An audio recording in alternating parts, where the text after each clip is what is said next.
People have lost their patience. Geronda. Why are we so impatient today? The current situation does not help people to become patient. In the past, life was peaceful, and so people too were peaceful, and had the endurance it takes to be patient. Today haste has invaded the world, and we have become impatient. In the old days, people knew they could eat tomatoes by the end of June. They were not concerned. They would wait until August to eat a watermelon. They knew in what season they would eat melons or figs, but today we prefer to import tomatoes from Egypt since they ripen earlier there, rather than eat local oranges which are already ripe and contain the same vitamins. Trying telling someone, "Come on, why don't you wait for the tomatoes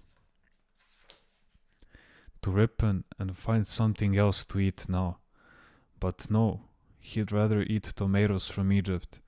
When people in Crete realized that, they started constructing hot houses on the island in order to grow tomatoes faster and have them available even in winter. Now these hot houses are everywhere.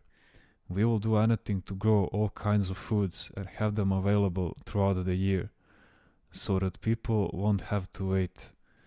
But that is not the worst thing that has happened. There is more. Tomatoes now start out green in the evening, and by morning they are completely red and plump. I once complained to a government official about this matter. Having hot houses is one thing, but using hormones to ripen the fruit, tomatoes and so on, overnight is going too far.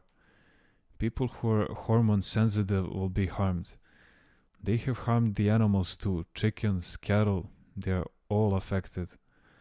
They use hormones to make a 40-day-old animal look like it is 6 months old. Can anyone who eats this meat benefit from it? They give hormones to cows and they produce more milk than the farmers can sell. As a result, the milk prices fall, and the producers go on strike and pour the milk on the streets. In the meantime, we have to drink milk with hormones. Whereas if we left everything the way God made it, things would be fine and people would have real, pure milk to drink. Notice how hormones make everything tasteless. Tasteless people, tasteless things, everything is tasteless. Even life itself has no taste. Nowadays, young people have lost their zest for life. You ask them, "What will give you peace?" "Nothing," they reply. They are young and strong, but nothing pleases them. What has happened to us? We believe that we will correct God with our inventions. We have turned night into day in order to make hens lay more eggs. And have you seen those eggs? If God had made the moon shine like the sun, people would have gone crazy. God created the night so that we may have some rest. But look at what we have come to. We have lost our peace of soul and mind.